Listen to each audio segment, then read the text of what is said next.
بسم الله الرحمن الرحيم. مباراة النادي الأهلي والنادي المصري والتي انتهت بفوز النادي الأهلي بنتيجة 4-2. مع حضراتكم ملخص للمباراة كما عودناكم كده، ملخص كاتبينه وقت مشاهدة المباراة. المفروض كنا نبقى مع حضراتكم بعد المباراة مباشرة، لكن يعني ما حصلش نصيب ان نكون موجودين نقول الملخص مع حضراتكم. طبعا توقعنا، بسم الله الرحمن الرحيم، توقعنا المباراة والنتيجة قبل بدايتها. يعني متوقعين بالنسبة بقى للنادي المصري، توقعنا او الحمد لله الواحد متوقع ان النادي المصري كان هيخسر المباراة. طبعا كنا نتمنى المباراة تكون افضل من اداء للنادي المصري. اللعيبة كنا نتمنى نشوف اللعيبة بشكل افضل في المباراة. الجهاز الفني كنا نتمنى ان التشكيل يكون افضل، لكن توقعنا من حيث المباريات السابقة للنادي المصري والفترة الاخيرة للنادي المصري، المباريات مش احسن حاجة للنادي المصري، وجمهوره طبعا مش راضي عن الاداء والشكل للفريق. ندخل بقى على طول كده في الملخص. نتكلم بقى. بدأ النادي المصري بتشكيل مكون من محمود جاد، باهر المحمدي، محمد هاشم، كريم العراقي، عمرو سعداوي، محمود حمادة، محمد مخلوف، صمادو وحسين فيصل وصلاح محسن وجون إبوك. بخطة لعب من الكابتن أنيس 5-3-2. بدأ النادي الأهلي أيضا تشكيل مكون من محمد الشناوي، رامي ربيعة، ياسر إبراهيم، محمد هاني، كوكا، مروان عطية وعمرو السولية وإمام عاشور، طاهر محمد طاهر، بن شرقي ووسام أبو علي. وبخطة لعب الكابتن عماد النحاس 4-3-2-1.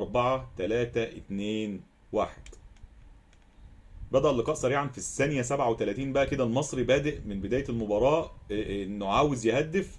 في الثانية 37 كرة عرضية للمصري عن طريق جون أوبوكا من الجانب الأيمن، ويلعبها صلاح محسن بضربة رأس ولا أروع، وكرة مكانها الشباك، لكن القائم الأيمن للنادي الأهلي يرفض هدف المصري في الثواني الأولى. وكانت هي بداية للنادي المصري تبشر بقدوم الهدف الأول. وبعد 5 دقائق من البداية كرة كوبي باست من كرة المصري الأولى الخطيرة، لكن هذه المرة عرضية من كريم العراقي لينفذها بنفس الشكل صلاح محسن وبرأسية رائعة في شباك محمد الشناوي، وتعلن عن الهدف الأول للنادي المصري بعد أول 5 دقائق لعب. ويحاول الأهلي السيطرة على الكرة ليرجع في المباراة سريعا، لكن بدون خطورة على المصري. المصري بدأ المباراة سريعا في أول 5 دقائق هدف. الشكل كان كويس، نازل ان انت تهدف في النادي الاهلي، والنادي الاهلي مش هيفرط في بونته بالساهل، بينافس على الدوري قرب منه. قبل المباراه كان بيراميدز فارق عن النادي الاهلي بنقطه واحده، فالاهلي محتاج ان هو يفوز وينتظر نتيجه البنك الاهلي مع بيراميدز. فانت ان انت تبقى نازل قدام الاهلي 1-0 ليك من بدايه الماتش، العب كوره بقى، كمل على نفس الاداء، بلاش الدفاع. يعني انا ما كنتش بصراحه متوقع ان المصري يبدا بالتهديف وبدري كده. فجت لك الفرصه بهدف سريع، كمل بقى على نفس النهج بقى وابدا اشتغل بقى، والجهاز الفني يبدا ان بلاش الدفاع. لكن طبعا كما بدا المصري في الفترات الاخيره، دفاع بحت. طبعا يحاول النادي الاهلي السيطره على الكره، يرجع في المباراه سريعا لكن بدون خطوره على المصري. في الدقيقه 13 تغيير اضطراري للنادي الاهلي، اول تغيير في المباراه طبعا للنادي الاهلي، تغيير اضطراري للنادي الاهلي بنزول مصطفى العش بدلا من رامي ربيعه للاصابه. وهجمه مرتده خطيره للنادي المصري في الدقيقه 15، وحسين فيصل يفكر في اللعب الفردي بدلا من التمرير لمهاجم المصري. كانت هجمه خطيره اول في الربع ساعه، انت رايح بثلاثه. يعني ممكن حسين فيصل لو ما كانش لعب لنفسه في الكره دي ممكن كانت بقت هدف تاني للنادي المصري. طبعا لتضيع هجمه كانت ممكن تكون خطيره للمصري لولا انانيه حسين فيصل للعب الفردي. وفي الدقيقه 18 كره خطيره للنادي الاهلي وتصويبه من داخل 18 النادي المصري، وتصدى لها محمود جاد. في الدقيقة 32 كرة ركلة حرة مباشرة للنادي الأهلي من على حدود ال 18 للنادي المصري، وسددها وسام أبو علي وتعلو عارضة محمود جاد. وكأن وسام أبو علي بيقول الهدف قريب من نفس التسديدة. في الدقيقة 32 ركلة حرة مباشرة للنادي الأهلي، خلاص عدينا الحتة دي. وبعدها بأقل من دقيقتين وفي الدقيقة 34 كرة من وسام ابو علي من الجانب الايمن، وبكره عرضيه ارضيه وبتوهان. طبعا دفاع النادي المصري تايه، وبتوهان من مدافعين المصري، وامام عاشور في الانتظار والموعد يسدد كره من امام مرمى محمود جاد ويسكنها الشباك لتعلن عن الهدف التعادل للنادي الاهلي. ويسيطر بعدها الاهلي. طبعا الاهلي تعادل بقى وعاوز يحط الهدف الثاني وانت بتدافع. يسيطر الاهلي لاحراز الهدف الثاني، ويتراجع النادي المصري كعادته في اللقاءات الاخيره للدفاع. في الدقيقة 41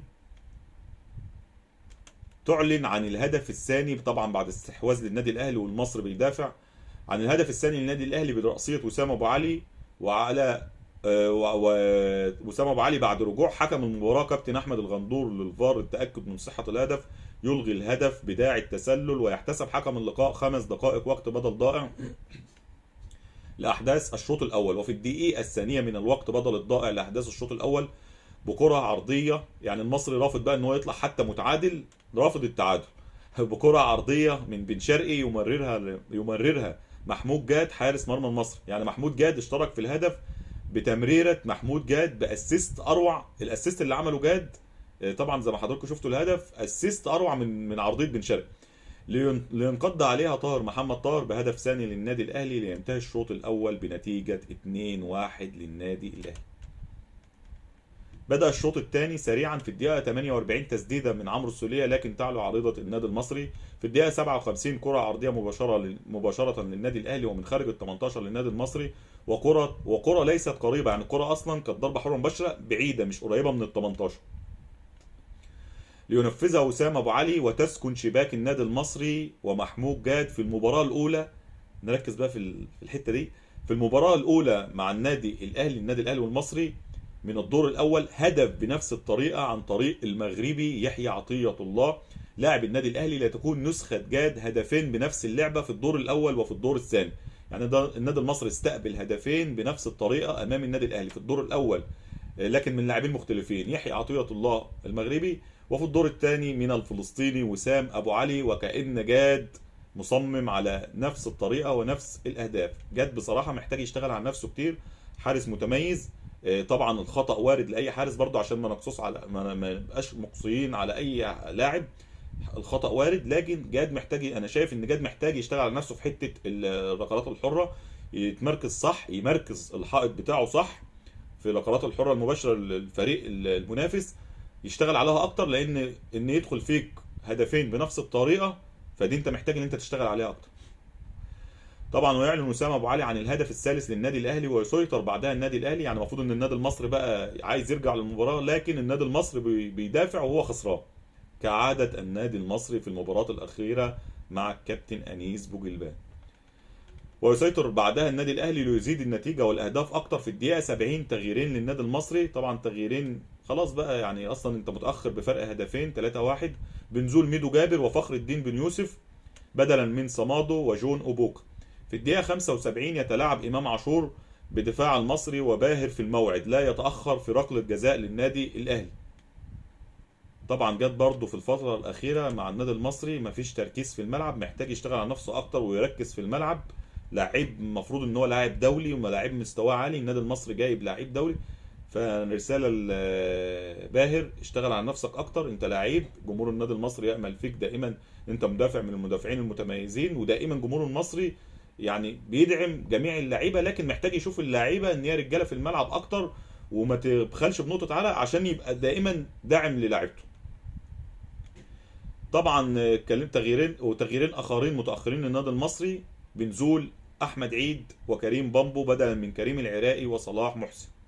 ومع التغييرين يسجل امام عاشور الهدف الثاني له في المباراه والرابع للنادي الاهلي، ويجري النادي الاهلي بعد الهدف الرابع 3 تغييرات بنزول كل من جريتشار ومحمد مجدي قفشه وحسين الشحات بدلا من وسام ابو علي وطاهر وبن شرقي. طبعا الاهلي اطمن للنتيجه 4-1 خلاص، ما عادش محتاج حاجه من المباراه، بدا يعمل تغييرات. وبعد اقل من دقيقه من تغييرات النادي الاهلي بكره سريعه للنادي المصري وكره عرضيه من التغييرين للنادي المصري، بامبو على رأس فخر الدين بن يوسف ويسجل الهدف الثاني للنادي المصري بهدف سريع يفاجئ الجميع بما فيهم مخرج المباراة لتكون النتيجة 4-2 لصالح النادي الأهلي. طبعا يعني جونيجا سريع للنادي المصري 4-2، لكن خلاص الوقت بقى انت دخلت في الدقيقة 85، وفي الدقيقة 85 ب1-2 ما بين أحمد عامر و كريم بامبو، يسددها بامبو من خارج 18 بتسديده رائعه وتصدي اروع من محمد الشناوي. يعني كره كده سددها كريم بامبو من خارج ال 18 كانت كره حلوه بشكلها حلو وراحه في المرمى، لكن تصدي اروع من محمد الشناوي يخرجها لضربه ركنيه للنادي المصري. ويسيطر المصري بقى طبعا على ما بقى من المباراه، لكن سيطره بدون فعاليه او سيطره متاخره، انت خلاص خسران 4-1، الاهلي ما عادش محتاج حاجه من المباراه. 4-2 اسف. وطبعا لكن بدون خطوره. ينتهي الوقت الاصلي للمباراه ويحتسب حكم اللقاء كابتن احمد الغندور 5 دقائق وقت بدل ضائع كما احتسب للشوط الاول. وفي الدقيقه 94 كانت قريبه من الهدف الخامس للنادي الاهلي عن طريق حسين الشحات، لكن يتصدى لها محمود جاد وينتهي الوقت بدل الضائع، وتنتهي المباراه بفوز النادي الاهلي بنتيجه ثقيله على النادي المصري 4-2، لينفرد النادي الاهلي بصداره الدوري لحين انتظار نتيجة مباراة بيراميدز والبنك الأهلي. طبعا زي ما قلنا لحضراتكم الملخص ده كان يعني كاتبينه وقت مباراة النادي المصري والأهلي قبل بداية مباراة نادي بيراميدز في اليوم التالي.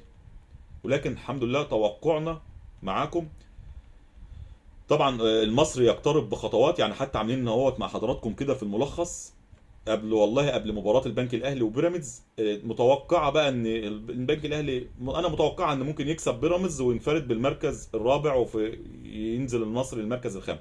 طبعا المصري يقترب بخطوات كبيره من البعد عن المربع الذهبي ليكون موسم صفري للنادي المصري، وكان ابسط ما في الموسم طبعا بعد ما خروجك من 3 بطولات متتاليه ذكرناهم قبل كده وبنذكرهم تاني: بطوله الكونفدراليه، كاس مصر، كاس الرابطه، وكاس العاصمه الاداريه.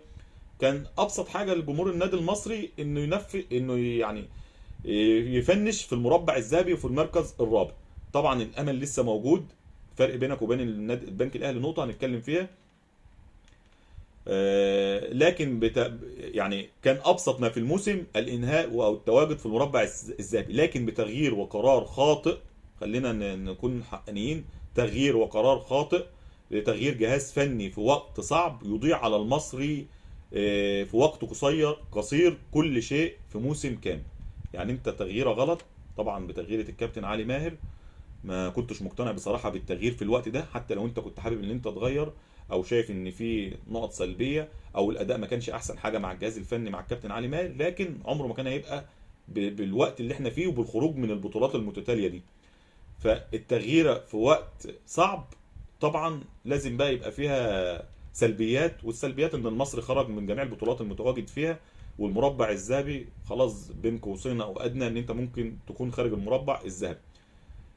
طبعا المباراه البنك الاهلي بقى لو هنشوف الجدول مع حضراتكم اهو.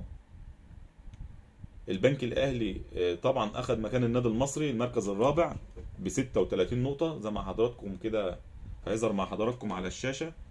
الاهلي طبعا في المركز الاول برصيد 49 نقطه، بيراميدز في المركز الثاني برصيد 47 نقطه، طبعا بعد خساره بيراميدز من البنك الاهلي وفوز النادي الاهلي على النادي المصري انفرد النادي الاهلي بالصداره. الزمالك في المركز الثالث 41 نقطه، البنك الاهلي 36 نقطه في المركز الرابع، والمصري خامس ب 35 نقطه.